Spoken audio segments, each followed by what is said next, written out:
You. All right, everybody. Well, new year. So start this off with a bang, and we're going for grocery store wine, or the other way that I like to put it is soccer mom wine, because, well, while you're shopping for the kids, it might be your only chance to, grab something to forget about the kids. So, and so what that also means is it's usually the types of wines that are heavily produced or widely produced, and they're made in such volume that it makes them pretty cheap, but also nationally, if not internationally, available. Now, the four that we're going to be talking about today, the first one is our Kim Crawford Sauvignon Blanc. She kind of that one pretty much put New Zealand on the map for well, wine in general. And now, unfortunately, that, so New Zealand has it's like two little islands, and Marlborough is the northern tip of the southern island, and for the most part, it's kind of been that one trick pony now, just because it has such a unique flavor profile compared to Sauv Blancs from France, California, pretty much anywhere. The next one is our Apothic Crush, which is a soft red blend. Now, that's the thing, is that Apothic really, because most of your cheaper wines, they're single varietal. And because of that, no one really, wanted to drink blends because they didn't trust them. But Apothic was kind of one of the first to have this kind of sub $10 red blend that, well, people really liked. And our Apothic Crush, so it's different than, I guess, like Apothic Red.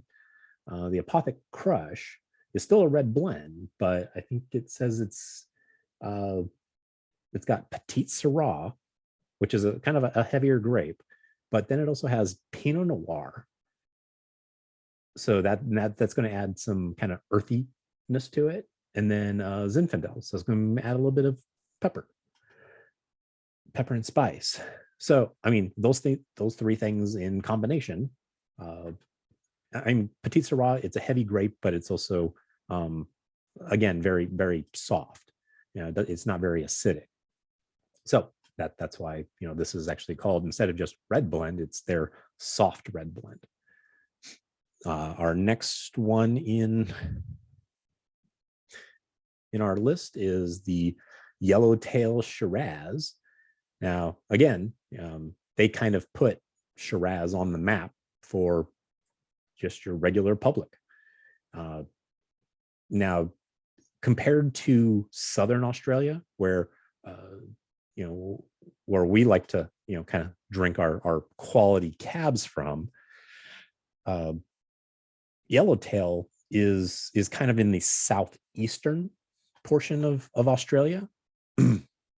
Now, because of that, it's usually, I want to say that it's in the kind of mass produce area. I think it's either Yarra Valley or Murray-Darling. So, but compared to, again, that Southern Australia, where it's, much more of that Cabernet, it's almost a bit more complex than, well, this. Last on our list is the Michael David. Now, Michael David is another California brand. Now, what they're normally known for is their 7 Deadly Sins, or 7 Deadly Zins, which was, well, that was a big thing that's grown over in Lodi, California. Or was it? Well, Jody can tell us how to pronounce it correctly. I think it's Lodi instead of Lodi. Lodi. Okay. And so it's and Lodi is just south of Sacramento. So it kind of puts it into, near Napa, but at the same time, it's almost at sea level and about as flat as Kansas and about as hot. So, it leads to some very ripe grapes, but it also means that they grow a lot of it. And because of that, well, Michael David has really produced a lot of, I want to say, quality wines, and they're Petite, which stands for Petite Syrah and Petit Verdot, two very heavy, red wine or red grapes. They're almost black, and when we pour it, you're going to see they are known for making a lot of just inky wines, and this is no different. Now they also make a couple of other types. Now, because they sold off, they might not know it, but they actually sold off their 7 deadly sins to some Japanese firm. But they kept, all their Michael David trademark and a lot of their other brands, like their Earthquake series and their Freak Show series. And both of those are, I would also highly recommend. They're just more, I want to say, not more expensive, but they're like $20 to $30 instead of under 20. So on that note, let's go ahead and pour our Kim Crawford, and let's see what we got.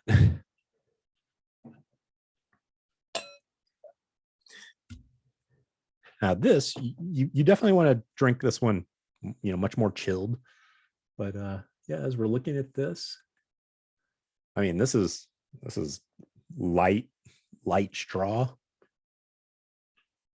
with what almost seems like a slight tinge of green.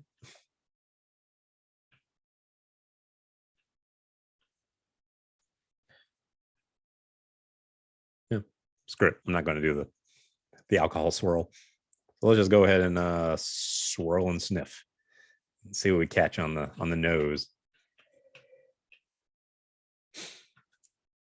Whew. That is definitely a Marlborough Sauvignon Blanc.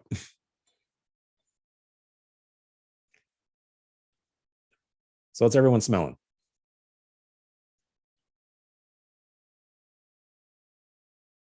Anybody? Grape pea. Oh, stop it. Grapefruit. Grapefruit. Did I hear cat pee? Yes. It's got a very pungent aroma to it. But yeah, grapefruit, maybe some like cut grass, bell pepper. Lychee. Lychee. Yeah. Pineapple. Okay, so you're getting a little bit more tropical. And I mean, when you think of like a French Sauv Blanc, you're definitely much more in that tropical realm. So I'm picking up some floral notes, a few floral notes to me. I mean, just like white flower, like a yes. honeysuckle. Yeah, right. Yeah, I agree. By the way, ours is chilled to a Midwestern garage temperature. Well, what is that temperature at the moment? Like 3 degrees? Outside it's 21 degrees, so it's probably 30 something in the garage. Just above freezing? Yeah. Thought you would get a kick out of that. That's how we chilled ours. All right. Well, let's give this thing a taste. So cheers. Cheers, everyone. Cheers. Cheers. Yeah, cheers. Chicken too. Cheers. With a force in there. You need me to flip the pepper? Been in or? So what are people getting on the palate? Definitely melon. I get more citrus. I get lime and grapefruit. Yeah. I'm definitely on much more on the heavy, like that almost bitter citrus. It's grapefruit, lime rind. It's kind of puckery. Yeah. Yeah. I've just mowed the lawn and shoved some of the grass in my mouth.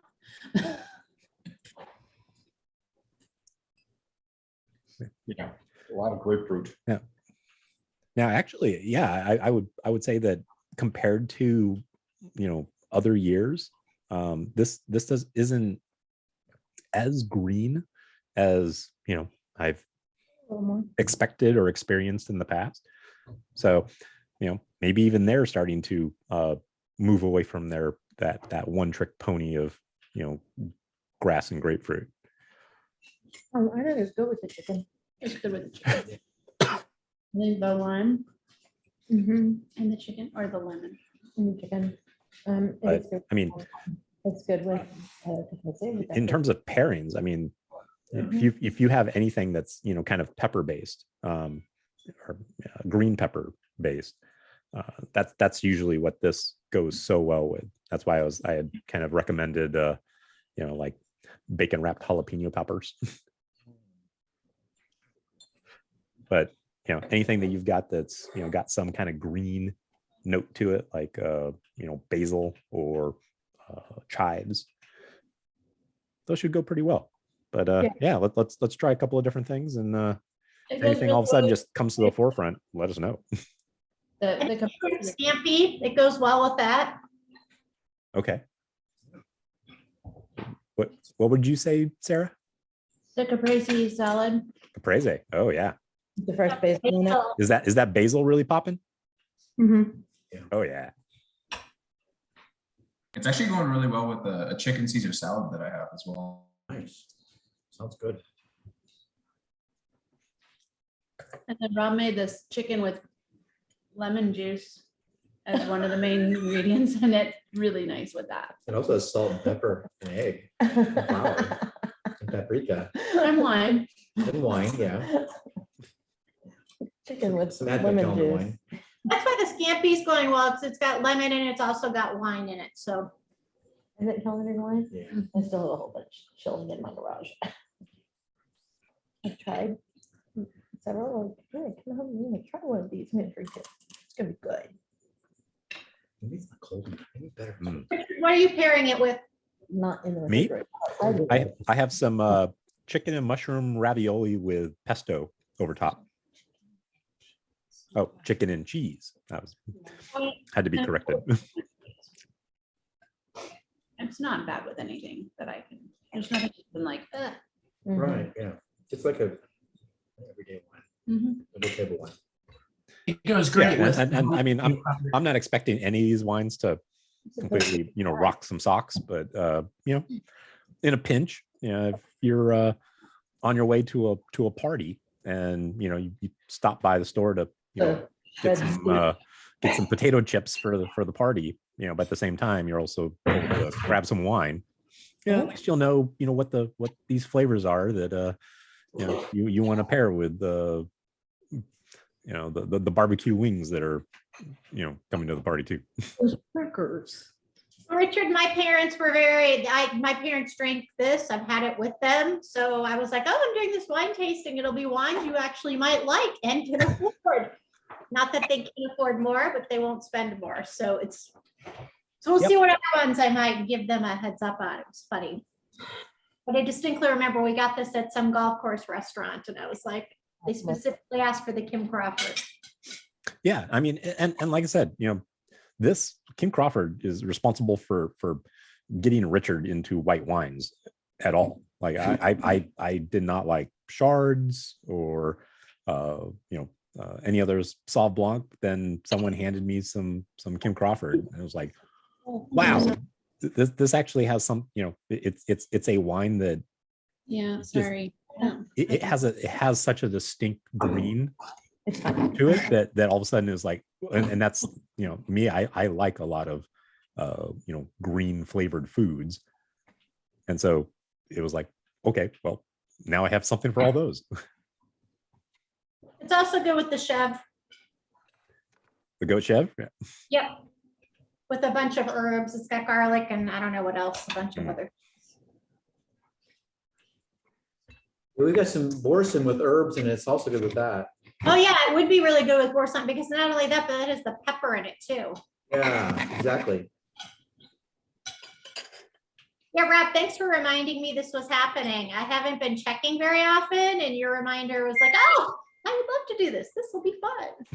Yeah, I've missed you the past couple times, so when. I know. Well, I don't have a Costco membership, so we couldn't have really gotten any of the wines. So I was kind of like, eh. And then we were gone, but we're back. And it's 21 degrees, so you know. Good time for a Zoom. Janet knows. It's 21 degrees where she is too. Yes, it is January after all. I know. I keep telling myself that. I'm gonna try Hey, it. it's better than last week when it was like 10. I'll take True. Wow. I just want to let you guys know, I mowed my lawn in shorts today. It was lovely. Thanks, Corey. We're loving you right now. Yep, I'm glad we got snow. It was just a day late. I'm really just hoping my daughter can get home from work tonight. I shoveled the driveway, so that's probably the same as mowing the grass in the shorts. She's never. Before. Yes, she has. She drove on the way to work in snow. She's an expert now. Did she put it in 4-wheel drive? Because I watched her spin No, she didn't. her tire for quite a while as she drove down the street. Well,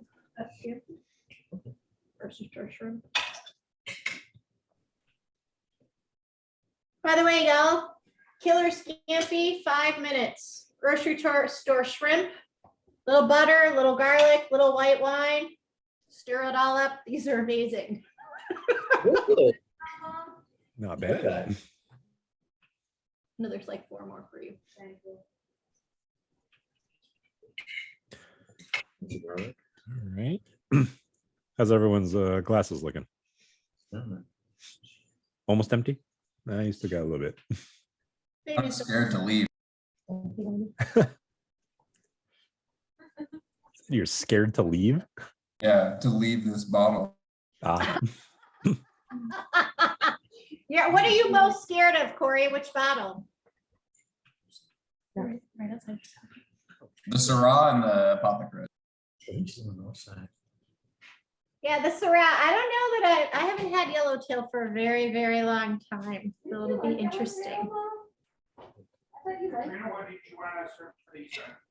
yeah, but yeah, much like the Kim Crawford, after so many years of just mountains of sales, I like it. it could be that Yeah. they've matured. I mean,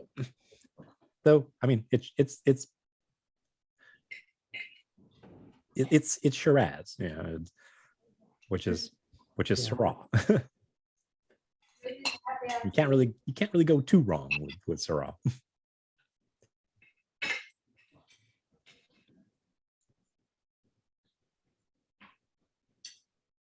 But I think the yellowtail was definitely the cheapest of the. Yeah, like Corey could only find the 1.5 liter like Magnum. Oh, Corey, you got a lot of wine to drink tonight. I think this is going to turn into cooking wine, but I don't know. It might be good. It could. That'd be all right. It's a good get off work and have a drink of glass of wine. Yeah. Or you've had a bottle of good wine and you don't want to open another one because you're already too drunk, so you just need to drink something that's not good. Yes, I was gonna Just say, keep Corey, that keep might you be your at cruising altitude. wine. Right. So this is going to be like the new post wine session wine. I like it. Yeah. So when you have friends that raid your wine cellar, you want to keep some of this on hand. When I do like the solo sessions when I don't have anyone with me, you can definitely Like that. tell the difference of the intoxication. It's the first. and I'll say.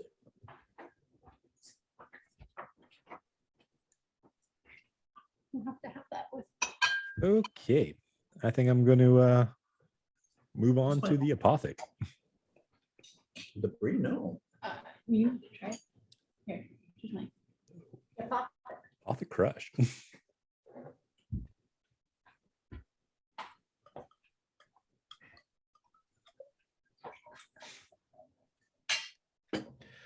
Now, one thing I will always, it's something that made aware of a while back, and for a lot of your cheaper wines that are kind of dark, there's always that chance that in order to make themselves seem like a more quality wine, especially in California, instead of making or using better grapes, what they'll do is they'll add essentially a grape syrup to it called mega purple. But it usually has a very distinct smell to it. And it's something I'm always on the watch for whenever I have a cheaper but super dark red. And that's the smell of gym mats. Like, you ever remember, Oh yeah. PE, that kind of weird fake foam smell. That's Like a foam pit at like the gymnastics place. Yep. If you get a whiff of that, there's a good chance that your wine has some mega purple in it. So on that note, as we're looking at this, I'd say this is like a ruby. I don't want to say dark ruby, but it's pretty opaque. Wow. Yeah, no, I'd say this is just ruby.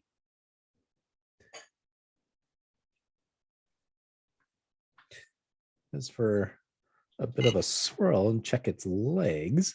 It almost garnet, but not quite.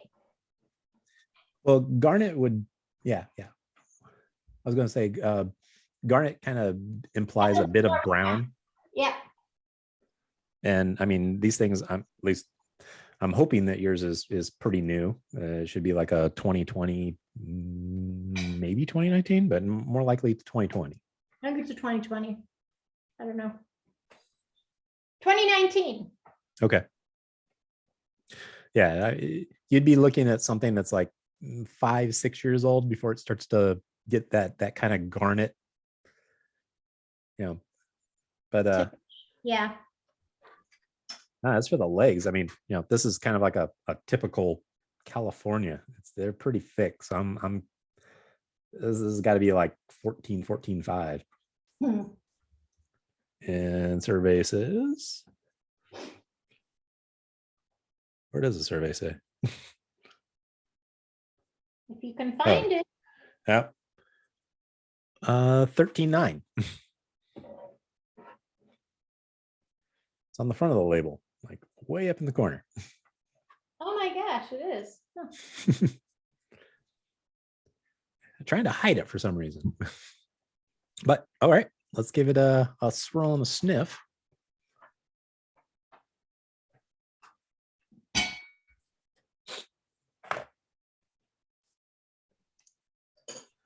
It doesn't have a huge nose to it. No. No, it's a little muted.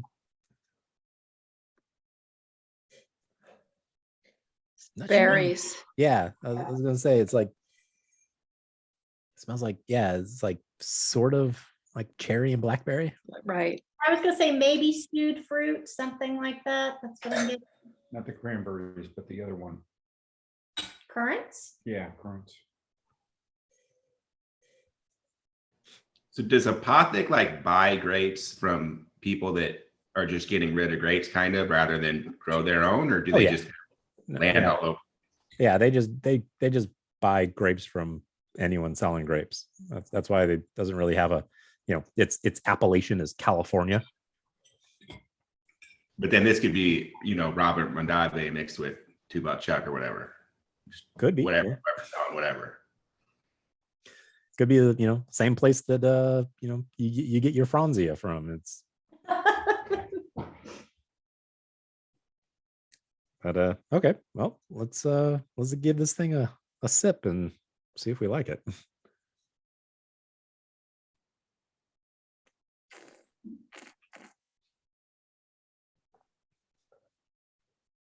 It's like juice. Wow. It's very fruit forward. I agree. Syrupy, Looking at the front. like raspberry syrup. Yeah, because it morphs into this, like, I won't say a bitter, but it goes from like super juicy, and then all of a sudden, yeah, it starts to get this like, I don't even know how to explain it. It's just this weird kind of acidic, tannic bitterness. Not just some, but yeah, there's definitely. Makes you wonder what they were thinking, doesn't it? Well, considering the choice of grapes was kind of weird, in that, you know, they have Petite Syrah, which is like I said, a heavyweight red, you know, lots of tannin, but it's also like super silky. You know, it doesn't really have a lot of like acidic structure to it. And then the next one in there is Pinot Noir, which is almost the complete opposite. Yeah, it's like the lightest of lightweight reds. Yeah. You know, but now instead of like your dark, almost like purple fruit, now you're having, you know, it's more like cranberry and mushroomy dirt. So, I mean, those two characteristics are almost like, in terms of red, like red wine, almost like complete opposites. So sometimes that it, you know, I would say it might work in your favor, where it all of a sudden just makes it more complex. But usually with Pinot Noir, anything that's, you know, even the slightest bit more powerful than it just gets, you know, its complexity gets washed out. Yeah, canceled out. Yeah. I think the growers were having a buy one, get one sale. That could be. Just have to hit those volume margins. I'm getting like on the aftertaste, like something kind of sweet, like close to vanilla, but not exactly. Mhm. Yeah, Caramel. I get a bunch of vanilla on the aftertaste. I get caramel. Well, there's vanilla in caramel usually, so. Yeah, it's like that weirdly sweet. Did you detect any notes of super purple? No, not with this one. Mhm. But I think that's, you know, these days I've almost kind of seen it. Well, as people become, you know, more known for it, or get called out for it more, it's become less used in the market. But especially like Bodabox, if you look at like their Nighthawk blends, you know, which are like not just dark, but like ultra dark wines. There is a, you know, I don't want to accuse them of it, you know, like, But you are, it's fine. but they are suspiciously dark for the price point that they are offering wine at. You think these things are not adding up somehow? Yeah.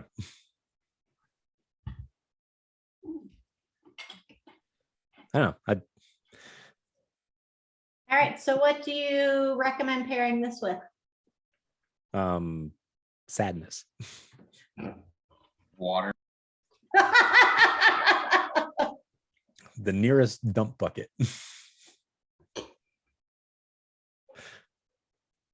No. Oh, the cinnamon cream cheese dates. What were you thinking would go well with those? 'Cause this one and the Petit. okay, cool. Just checking in on what you were thinking. Yeah, I mean, this one, it like I said, it's got a because I saw the Zinfandel to it. You know, I knew that it was going to have some. It's got like a hint of spice. Wasn't expecting the Zinfandel to be the last ingredient in this. And it kind of shows. Yeah. It has the quality of a lot of red wine that you get at a restaurant, Yeah. which I'm usually not impressed with. I'm just like, oh, Really? You're charging that much for this? Okay. It's quaffable but forgettable. Yeah. I have like that steak pot pie kind of thing, and it's actually not bringing out any of the baking spices in like the pie crust, but it's pairing kind of well with the gravy within the pot pie itself. Yeah, because that's the caramely, right? I would link that more to the Petite Syrah because it being such like a heavy tannic that it's just working with beef.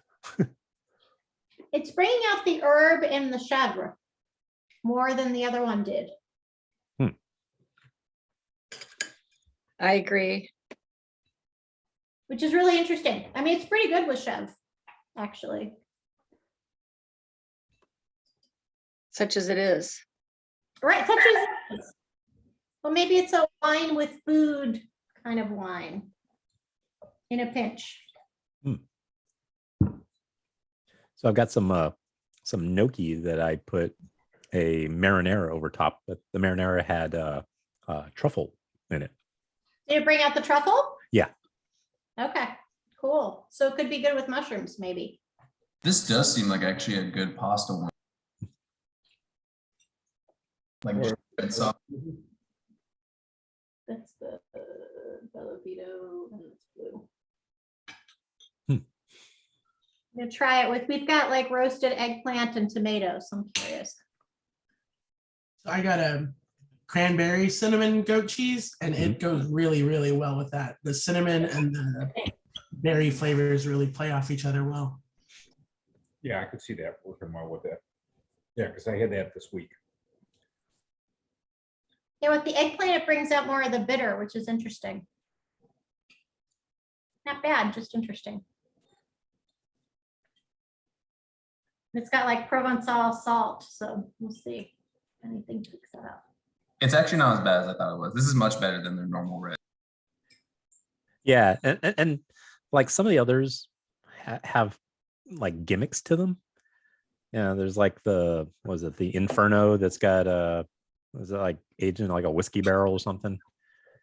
Yeah, they've got one that they like ran through coffee grounds or something.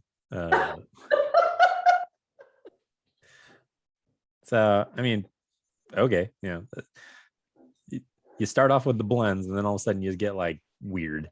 That's to cover up the taste. Well, I mean, that's been a tradition in wine for a while. It's just called aging in a barrel for over a year. At least they don't leave the coffee grounds in. That would be bad. Yeah, but I think it's called like Apothic pour or Apothic Java. Interesting flavor. It's also interesting. We have 10-year-old cheddar. It's pretty interesting with that. Is it 10 or 12? Oh, and that's one of the other ones I thought I remember was Apothic Dark. Now, Apothic Dark, I would be guessing that it's going to be, much more. It's going to still have almost that same Petite Syrah, but it's probably going to have a lot more of those like really dark grapes to it. Probably Merlot, Syrah, things like that.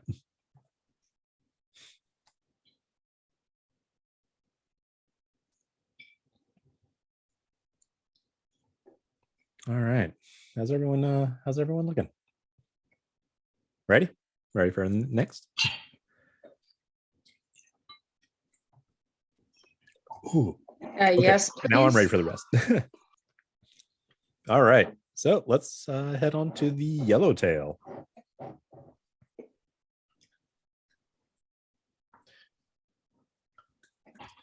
This is the one I'm the most about.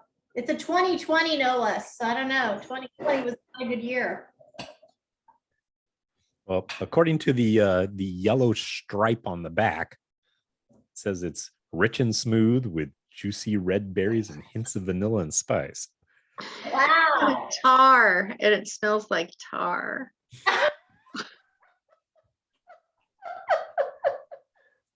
All right. So as we're looking at this, Okay, I'll take that suggestion.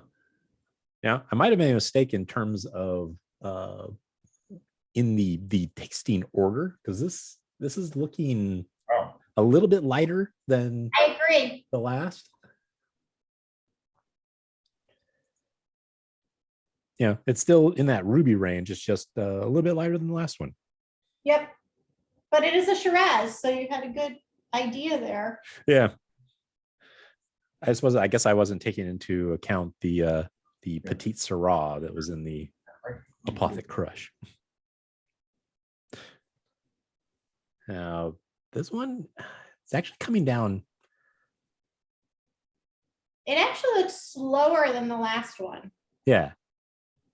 So you would be thinking that this is going to be a higher alcohol content than the last. So last one was 13.9. So Fabian thinks it's 12.8. We'll see. it's a 12.8. That's Right. what he said. Oh, 13.5. all right. That's in the right direction. Move this back a little. All right. Well, let's give this thing a sniff and see if anyone else gets Self tar tar. or something else. Something's interesting, all right? Ooh. Richard, I don't know. This might be a little Jim Matty. Is this the Omega purple smell? Because I'm smelling something. It's not like I'm smelling Band-Aid. Yeah. Band-Aids, huh? it definitely like reminds me of like chemistry a little bit. Like the No, there's something that's not usually It's smelled. got that latex in it. It's the latex of Band-Aid. yeah. Well, I mean, latex would be like Britannica's. Does that mean it's just a bad batch? But I mean, I'm getting like almost like a plasticky. Yeah. That's why I said like Band-Aids, the plastic ones. Yeah, like the latexy. Yeah, I guess they call it Well, plastic. for Plastic. But I'm not afraid to taste it.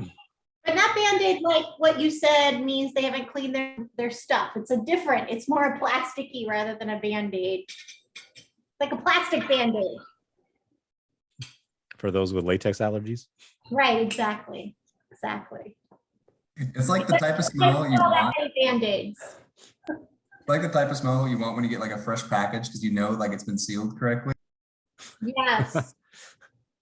Yeah, when you open it up, you're like, woo, okay. I assume you could put in a Is there, sugar. is there anything else people are getting from this? He's sweet. I'm getting like a little bit of dark fruit, I think. Yeah, it's kind of red, kind of black, but it's baked. It's It's kind of hiding behind the plasticky. I agree, though. yeah, that kind of is in the forefront, but it's like, but that to me, the more that I'm smelling it, the more that's morphing from like plastic into like almost like a bright cherry. Yeah, I'm getting cherry.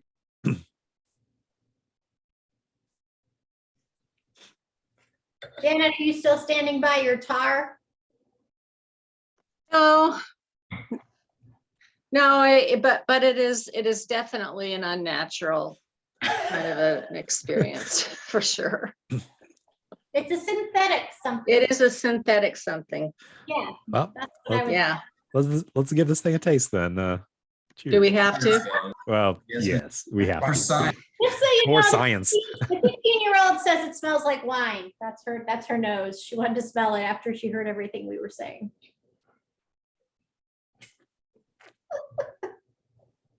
This actually reminds me of some of the stuff that we tasted in the advent calendar. Yeah. It's like middle of the road. Yeah, it's just kind of a Really like it's a red wine. Like if I had to blind taste this, yeah, I wouldn't be able to tell you what the heck it is. It's like really like acrid, Oh, she says really acrid. The 15-year-old. like it just gets in your nose. I'm getting more spice now, actually, now that it's open a little bit. It has like a little bit of spice on the end. Yeah.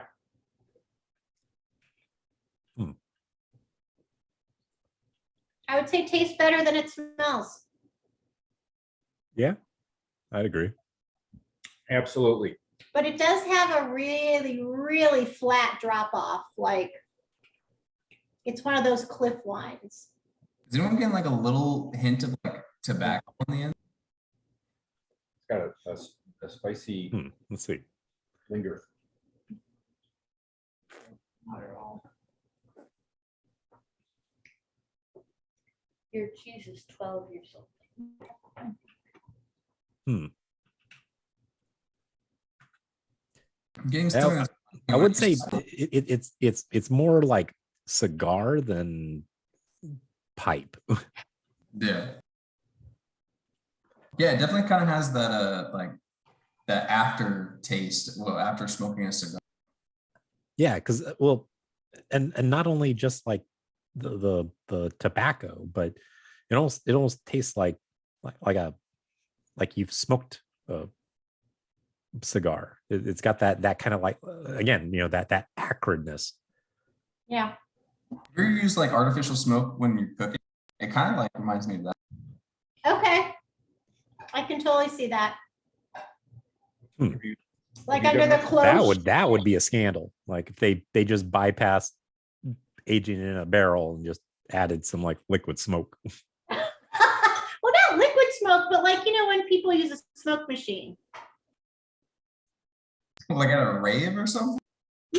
No, like the hipsters use for their whiskey. they put it in under the cloche and then they take it off and you're like, oh, this has been smoked. Or like California grapes for the last few summers. So sad, but so Like a true. smoker, like when you're grilling something, like to cook. What did you get? That would be funny if it wasn't so sad. Yes, it would be. So my smell of acrid is correct. But at the same time, what it has done is it's opened the market for like huge amounts of brandy making, because they're selling the grapes, still making wine out of it. It just can't be sold because of the smoke taint, and so they distill it. Yep. Although we had a really good Jody smoky red from was it California or? Yeah. Yeah, it was really good. It was really interesting, but it had been through the fire. So it was really interesting. They were allowed to sell it? Yeah, they did. Huh. 17 fire. No, we tasted it and it was just like you could taste the smoke that had been around the grapes. I was amazed. It was really kind of wild. Maybe it wasn't California. Was it Oregon? No, it was the Seattle. It was the 17 fires. Hmm. Do you remember the brand? Because that actually sounds kind of interesting to taste. That was the one when we were out in No. I was here. I remember. Was it we were together when we bought it? Yes, Yeah. Mom. Okay, so it's California. I don't remember the brand. This was a trip where we drank a lot and No, Mom, you brought tasted it. a lot. Mom, Yeah. you brought it home. I know we brought it home in our luggage, but it was really interesting, Corey. I wish I could tell you. It was kind of like people had infused smoke in it, except it was naturally infused. Was like it the nice- Napa, Sonoma? It was Napa. It was definitely Napa. Because he and I have only tasted it in Napa in California. Toss those on my list of places someday. Also, everyone say hi to the beggar that is like not leaving me alone because of my food. You. It's better with food like the other one. Yeah.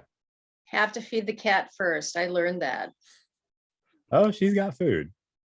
She just doesn't want that food. She wants my food. Also has a nose that is discerning, huh? No, I think she's just more of the opinion that, if it's something that I'm eating, she wants it. Well, yeah.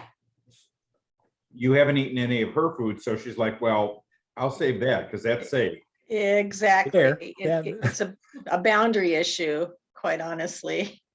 I mean, my cat would never eat human food. I mean, he hates beef, but he's always interested if I'm eating some. And I know that it's not because he wants any. It's like, I'm your boss. Attention? Don't forget that. Yeah. Yeah. It's pretty good with the tomatoes and eggplant. So I think this would be a good, possibly with Italian food wine. Okay. but like Southern Italy rather than Northern Italy. But definitely, so of the tomato, is it really kind of bringing out like that, like a red fruit cherry? Yeah, it brings out, I was gonna say with food, I get more of the fruit than I did when it was just the wine. Mhm.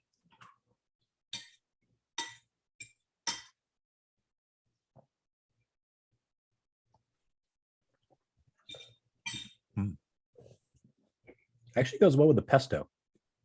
Yep. Works well.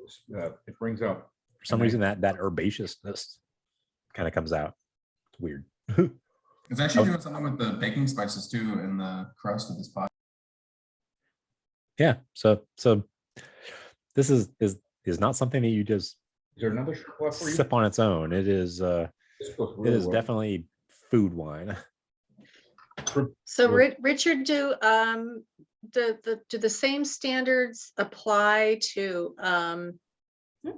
Australia as apply to American produced wines? I mean, like in terms of their practices when they're harvesting, mixing, labeling. I'd have to check on the percentage that is allowed in order to keep it a single varietal. That's kind of like the big thing that's across or that's different in each country is like in America, it can be 75% of a single varietal, and it can just be and then have a bunch of other stuff thrown in, but it can still be like if it's like a 75% Cabernet Sauvignon and a bunch of like Merlot and everything else, they can still call it legally a Cabernet Sauvignon. I think France it's like 80, maybe, well, depending on which region it is. Some, it is strictly 100%, but there's a lot of them that are a little bit more forgiving about that. But in terms of like production, I think the only other universal standard is that everything that's introduced to the wine has to be grape based. So if they're going to play around with, say, like the tannins or the acid, things like that, all of that stuff has to be grape derived. Thanks. It's interesting with I did a date with cream cheese and cinnamon. We're just putting it together at the table. Mm-hmm. It kind of mellows out the spices completely. Hmm. I mean, not bad, but just like you don't really taste that it's got a lot of cinnamon in it. You're just like, oh, okay. But it doesn't clash with how sweet it is, which is interesting because a lot of reds will, where it'll bring out the bitter. You would think that it would be like really bitter, but it's pretty mellow. Now, I think that's what I'm more noticed with this one is that it still has I won't say a fair bit, but it's still got some residual sugar to it. Like Yeah. it's got a sweetness to it. Shiraz. You want some more? I'm good.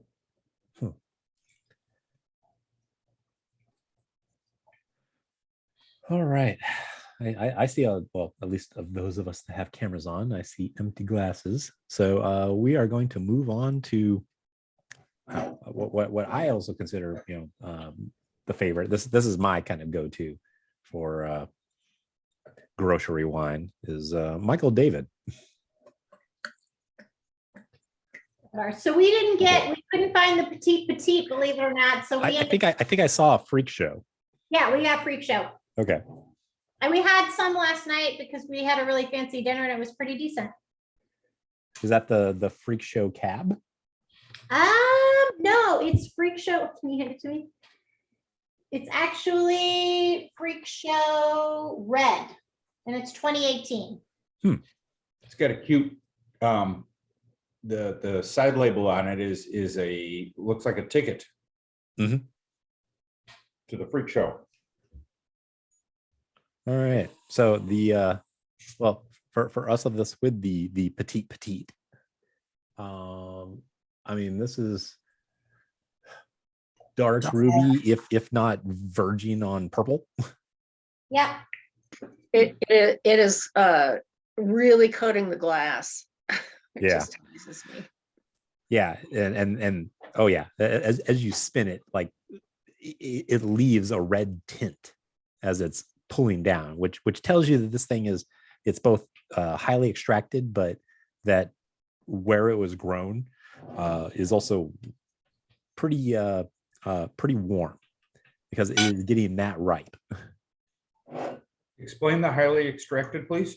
Well, just in terms of how far they press the grapes, and then also allow it to kind of the juice to set on those skins to pull out more and more of the color and tannins. Interesting. Okay. Ooh, wow.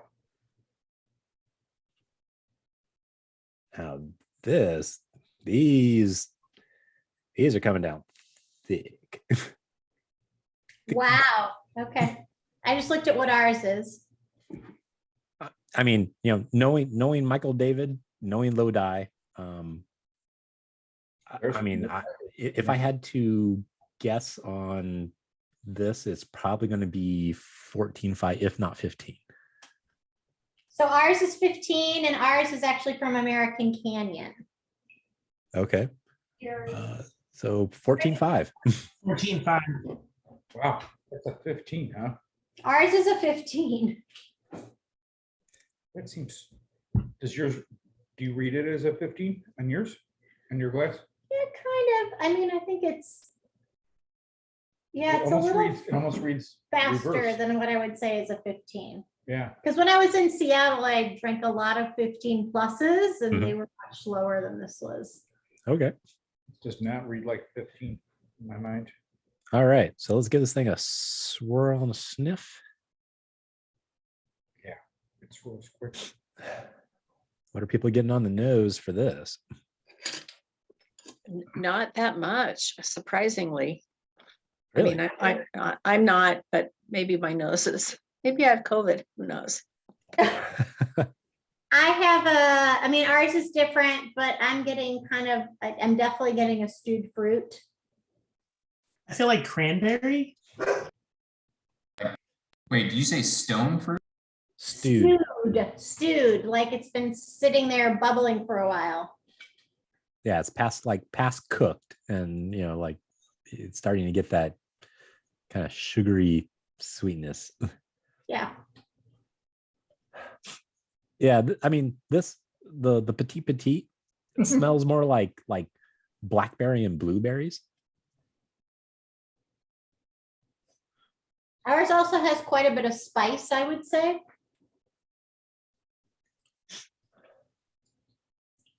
I almost want to see which, because I've only had the Freak Show cab, so I'd almost be curious as to see what blends or what varietals are in there, because Yeah, I'm trying to, let me see what they tell us. I don't know.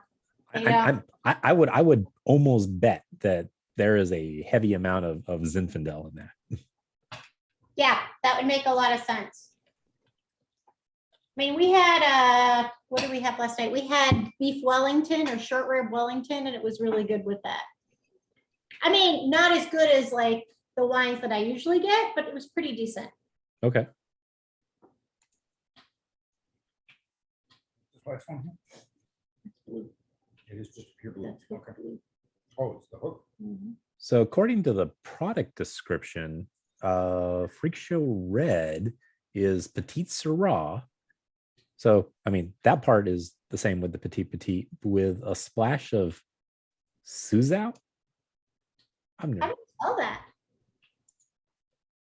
That's a grape I haven't heard of. Cool.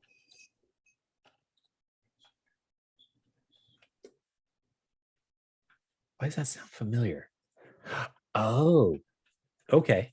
So it is one of normally I think of Tinto Nacional as like the main grape that's used in Portugal port.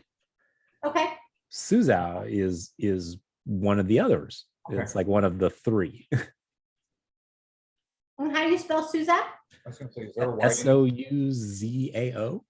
Okay, Suzelle. All right, Okay. cool. That's a new varietal I've never heard of.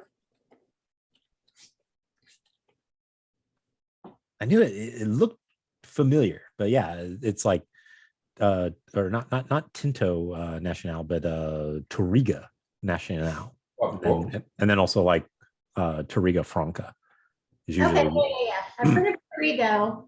We sometimes get that from our winery. Yeah, the last time that I had actually had a Touriga Nacional was, I think actually it might have been in Lodi. There's like some crazy Portuguese winemaker there was making it, but also was doing it with carbonic maceration, which is what you only know about for Beaujolais Nouveau. And so it still had that weird kind of bubblegummy flavor to it, but in a kind of heavier, heady wine. It was interesting. I didn't buy it, because it was still not great, but because I am, it's always something fun to hear about, something that's, done with carbonic maceration, but the product always turns out, in my opinion, terrible. Right. No, we got a bottle of Trigo Nacional, I don't know, a while ago. The winery, they buy from grapes from everywhere, so it's just interesting. All right, well, let's give this thing a taste. Cheers. Cheers, everyone. Have you done the cinnamon yet? Mhm.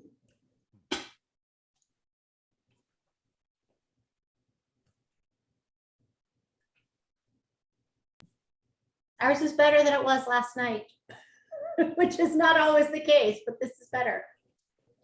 So it actually developed over a day of breathing? Yeah. Which I wondered if that would happen or if it would go flat, but it's actually developed. So, Oh. it's not- So what are people catching on the Petite? Yeah. Other than just chewy. It's honestly as mellow as it smells. Tonight it is.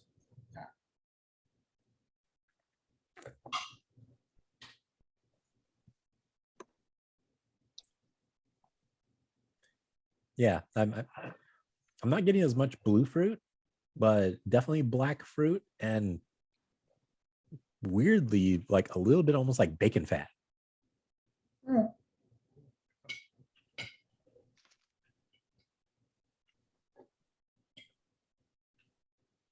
I'm kind of, yeah, now that you said that, I'm kind of getting a savory aspect of it. I would say ours is a decent mouthfeel and a kind of a smooth all the way through, which I know is not a flavor, but it's just like, it kind of carries through. So for a wine that's at this price point, that's pretty good. Yeah. But it wasn't like this last night. It wasn't that good. So did it smooth out, or did it develop extra characteristics? I would say there's more mouthfeel today than there was yesterday. Oh. Yeah, it's smoothed out. It's got more mouthfeel. It's got more body in the middle. Yeah. It still doesn't have much of a finish. Yesterday was very fruit forward. All right.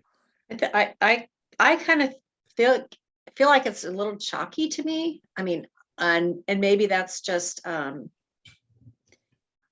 fullness of it. I don't know, but that is very likely to come from Petit Verdot, because it's kind of like just a like a big, just, I don't want to say juice bomb, but it's also a big tannin bomb. And when you have a lot of tannin, all of a sudden it'll start to take on that mineral chalk characteristic.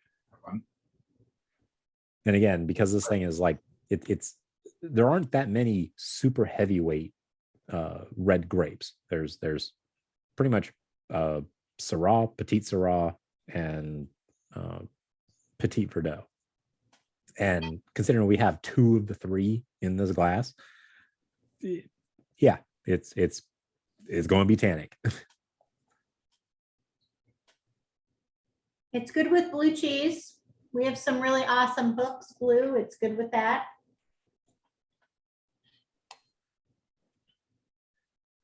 Well, for those of us that actually got, you know, the class's homework, anyone finding any pairings for this? Very good with the pie, Wow. steak pie. Oh, the steak pie, yeah. Yeah. I'd imagine that beef, you know, with again, Petit Verdot and steak are awesome. Did you see there was a whole hook section at Woodman's? I did not.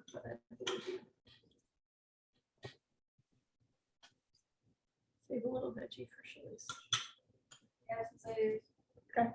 Like the crust of the pie actually brings out the spiciness in the wine as well. It's actually, this is definitely better to eat for.